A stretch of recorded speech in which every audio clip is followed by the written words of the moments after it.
Tonight we're having our second meeting talking about the budget for the city of Wilmer for 2019.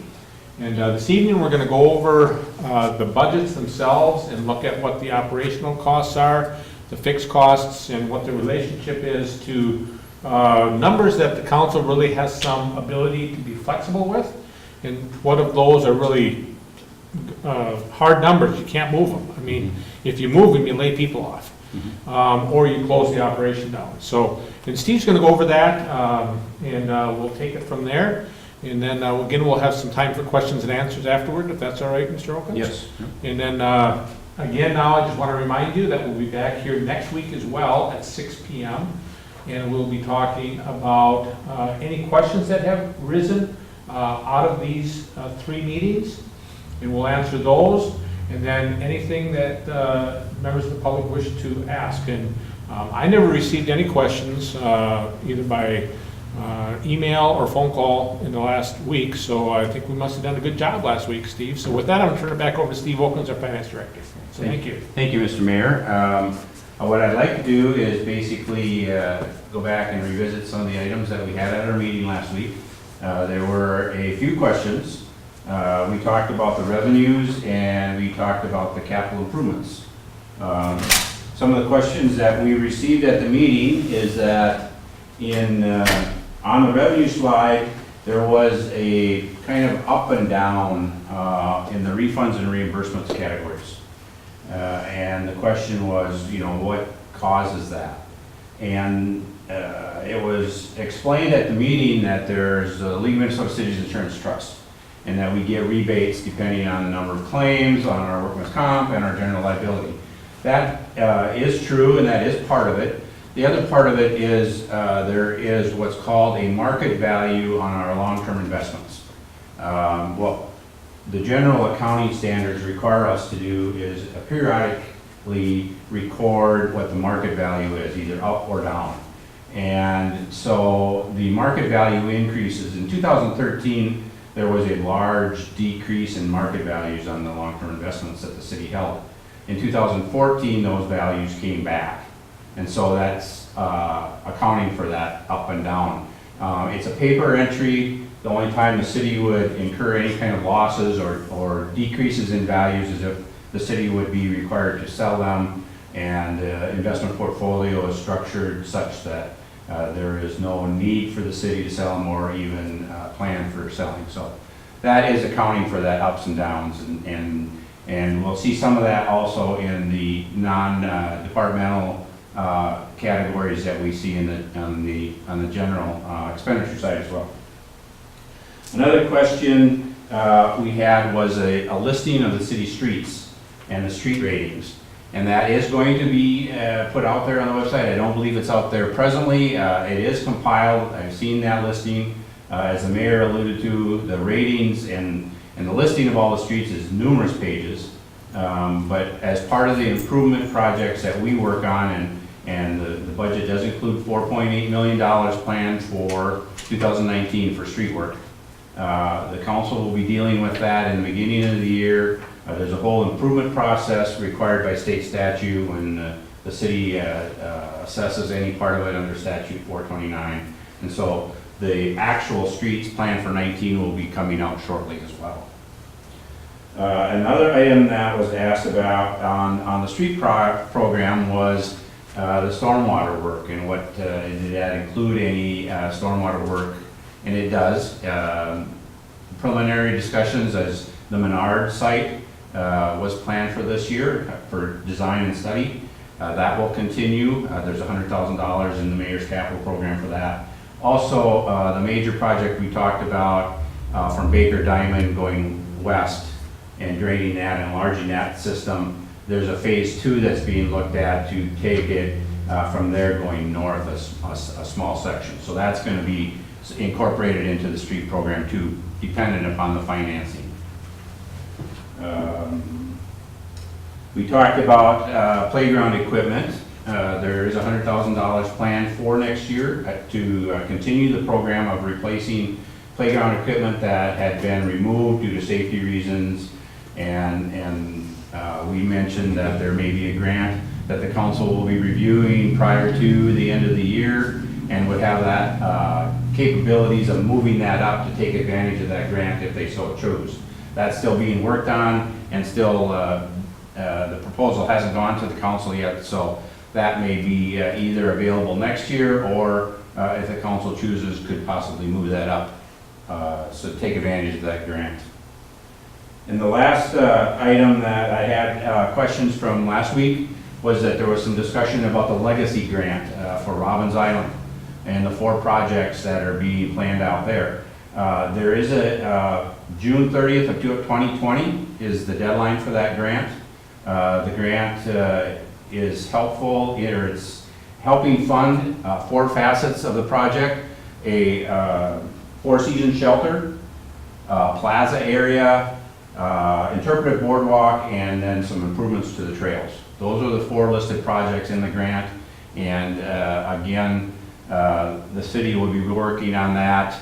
I don't know, there are discussions going on now this fall, but yet in earnest next summer and spring as well. But the deadline on that is, again, June 30th of 2020. Those are the questions that we had received last week. Again, we looked at the revenues. The major revenues we discussed were the general property tax, local government aid, also referred to as LGA, and the intergovernmental transfer or franchise fee from the municipal utilities. Those are the 3 major revenues that the city has to help fund the general operating costs of the city. And again, as the mayor talked about, our last meeting next week, Tuesday, we'll summarize all that, as well as talk about other restricted funds outside of the general operating fund, as well as maybe some discussion on fund balances, and answer any questions other people may have as well. With that, tonight we are, as the mayor mentioned, going to look at the expenditure side by departments. We mentioned last week as well, as far as the ability of the mayor or department heads or the city to be flexible on costs and those types of things. What you see on the screen before you is a listing of departments, starting with general government, and the history that we have, as well as what's being proposed for 2019. The far right column actually is a percentage of what is considered to be fixed charges. And as you see there in the police department, the first section under the public safety, we have 87% of their costs are considered to be fixed. And in the next slides coming up, we have a breakdown of where those costs are. The majority of those are in personnel and contracts that are through 2020, labor contracts.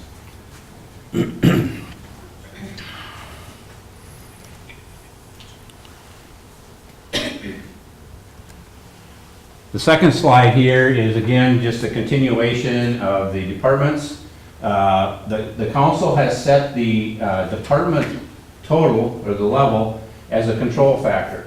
So if the department happens to have some areas within there, and again, the next slide will break down what those areas are, as long as they don't go over their total department level, they have some flexibility to move some stuff. Again, they are somewhat restricted because of contracts and those items that are kind of hard costs in order to be able to provide the service or the operation of what is being looked at there. Again, there, the library, you'll see that at 100%. That is due to the Pioneer Land Library System, and we are a member of that system, and there are some restrictions by law, minimum levels that we have to participate in order to be a member of the Pioneer Land Library System, so there's contracts in place. And so that's why we placed 100% as far as being restricted and ability to do anything there. If the city decided they didn't want to participate in Pioneer Land Library System, that would be the only way that that would be available. This slide goes into a little bit more detail as far as the different categories within each department. You'll see here the personal services. We place that at 100%. That includes regular salaries, overtime, temporary salaries, employer costs for pensions, and employer costs for insurances. They are labor contracts in place through, again, the year 2020. And so we have pretty much placed all personnel costs and flexibility in that at 100%. The supplies category, again, I have slides that follow that speak to those. We have those at 50. Debt service, again, is 100%. That's a law enforcement center that we jointly pay for with Candiway County. But you'll see here that the overall $17.7 million budget, we place 83% of that basically as fixed in one fashion or another, and we'll talk a little bit more about that as the slides progress. If there are questions as I go along, please interrupt me and we can see if we can answer them at that time. This is somewhat of a breakdown of the supplies area. They include motor fuels, maintenance of equipment and structure. This is actual materials that the city would buy and use to maintain any kind of equipment or structures. If we didn't kind of restrict those, and we base it a lot on history to some degree. So you'll see there that 50% of that areas, they have some flexibility. And that would include office supplies, some small tools, cleaning, and general supplies.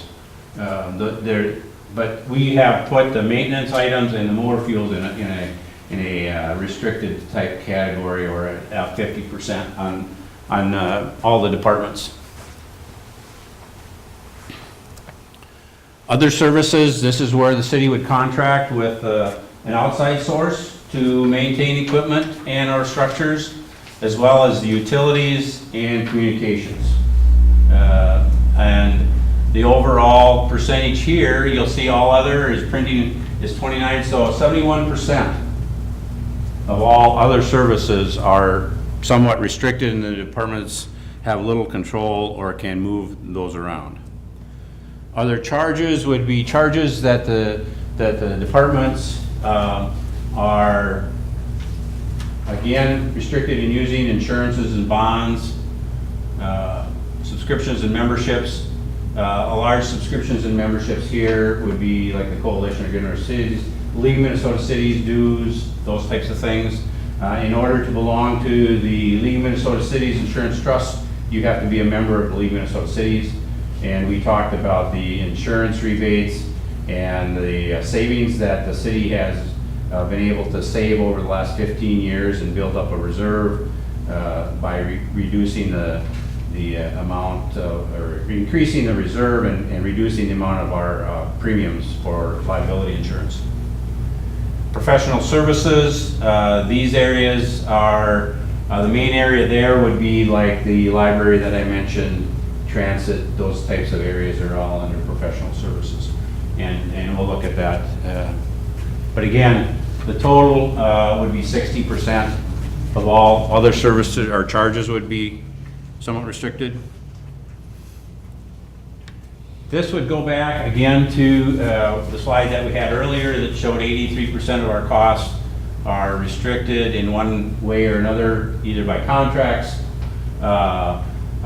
services that we would need in order to operate a department. As the mayor said in his opening remarks, if there are certain costs that would not be paid for or be restricted, the option for the council would be to either eliminate that service to the taxpayers, or lay off employees, or not provide that function to the city.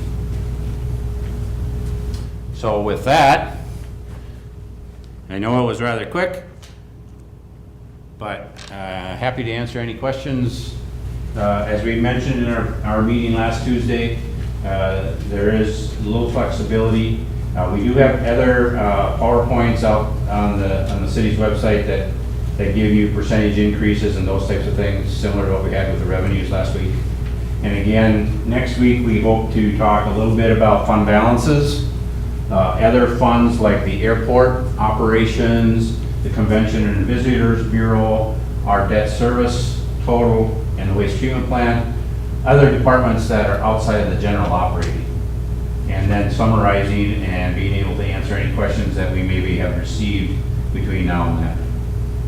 So, with that, Mr. Mayor, if there's any questions or comments that you want to have in closing, I know it's quick, but.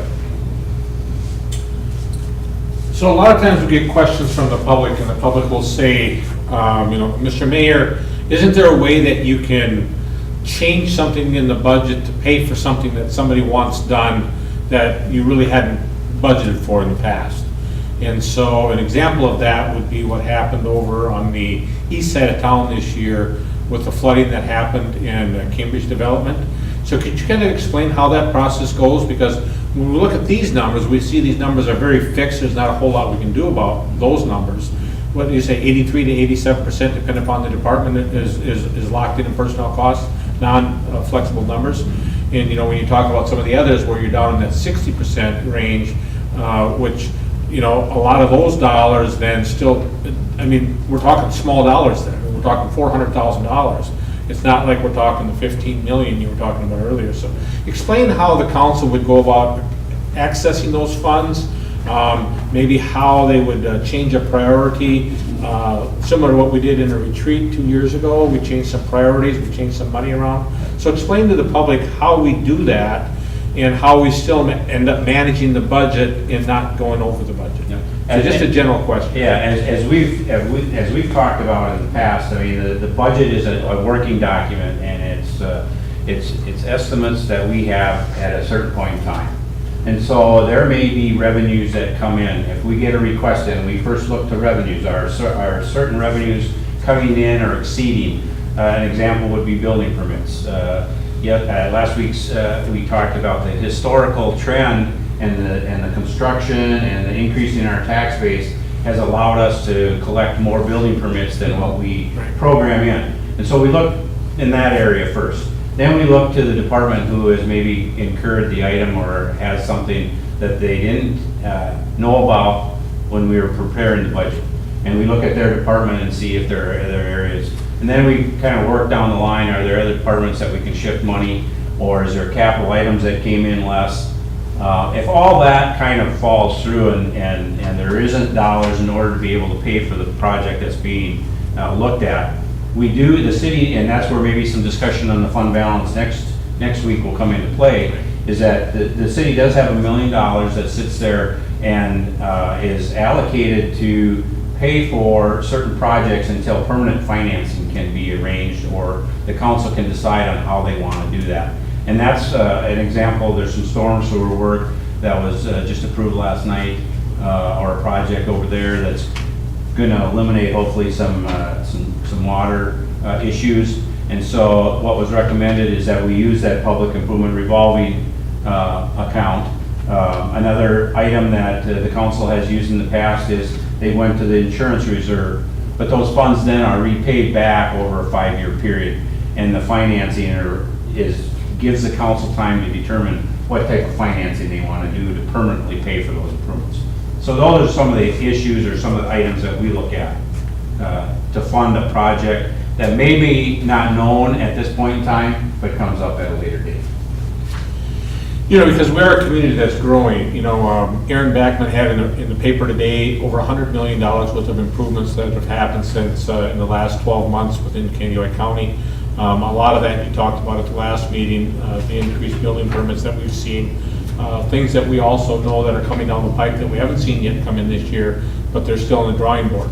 And so as you said, those building permits are an area where we're going to see some increased collections on those. So really, as you can tell, when the mayor and the finance director and the city administrator are putting a budget together, there's a lot of things we look for historical data to project what the numbers are going to look like. But at the end of the day, we don't really know what those numbers are going to be until the year comes along. So let's just take the police department as an example, Steve. So you talked about the bottom line of the budget for the police department. And so basically, the police chief has the ability to spend those dollars assigned to his particular budget. But if he's going out of the fund category or the fund area, either the 200s, 300s, 100s, whatever, 100s would affect because that's personnel and insurances and stuff, but in the 2s and 300s, if he was going to move out of those categories, he would need permission from the city administrator to do that, right? Well, I mean, it doesn't take council approval, but he needs oversight from the city administrator. Exactly. We do provide monthly reports to the departments. We go over those with them. The city administrator and I meet and talk about certain areas that maybe are incurring more costs than what was anticipated. And so then that permission would be talked about in our weekly meetings and our monthly meetings, and the request would be made. The only time it needs to come to the council, again, it'd be as if the total allotted for the police department would look like it's gonna go over. And they know under the personnel categories that they are pretty well restricted and they don't have extra money there because that is based on labor contracts and the number of personnel that they have in their departments. Okay. So I want to talk about that just a little bit because, you know, in this budget, I'm proposing spending $600,000 out of the emergency appropriation dollars. And one of those things, and the reason I used the police department in the example earlier, if we had a major crime that happened within the city of Wilmer, and it far exceeded the resource of the personnel budget of the police department, that would be one area where the police department could go and get additional funds. Is that correct or incorrect, or? The 300,000 that you're proposing is allocated in the balanced budget this year. Correct. And so the remaining fund balance of $1 million for the current year and the subsequent year, and the reason why there are two amounts there is so that if the council were to have to fund an emergency or an overage like you're describing, they would have a full budget cycle in order to decide, do they want to replenish that reserve or do they want to use the following year or leave that balance where it is. And so that would be the amounts that could cover any kind of catastrophe. We also have the self-insurance reserve for something that might, a storm or some other type of cost. And there's $1 million in that as well. That's correct. Right. So when we take a look at these funds, by moving the $600,000 out of those funds, we're really not putting the city in a huge negative position. And that's why I felt comfortable doing that. And I know you were a bit reluctant to move any money out of that because you like that. But I mean, I think it's a good use of the taxpayer dollars. Well, that amount is arrived at basically from the charter. Right. And it just says allow up to 10%. Of the budget. We did have talked about this in the last couple, 3 budget cycles. It is reviewed, has been reviewed in the past, and has never been, or had to been used. And so that level has been there for a number of years, and so reducing it to $1 million, well, should not affect the city's position at all. Correct. And so an example of that would be like if we had a child abduction, or we had a major event like that, or as you said, if we had a major storm go through town, where we had to employ a lot of the services of our public works, our police department, our fire department, to pull those services in. And of course, if we have a major storm, and we get accounting in because we have to have logistics and all those other functions operating. So when we talk about having $3 million there, you think $3 million is a lot of money, but in reality, it's a lot of money, but it's not a lot of money. Yeah, and another thing this allows you and the council to do is to be able to pay the bills, because a lot of those bills are going to be local vendors. Until the FEMA or federal monies or state monies would be available. And that way the local vendors would get their money and wouldn't have to have that long delay like in a storm situation. Exactly. So today we've talked a little bit about another example into our budget, kind of delved a little bit deeper into it. And we want to just open up to any questions that you guys have. If you have questions, that's fine. Otherwise, I just want to remind everybody, we'll be back here next Tuesday night. We'll be here at 6 p.m. again, and that'll be an overall picture of the budget and the things that we haven't yet talked about. So thank you, Steve, for putting the presentation together. And is there anybody from the public that has a question? Thank you very much. Okay, thank you.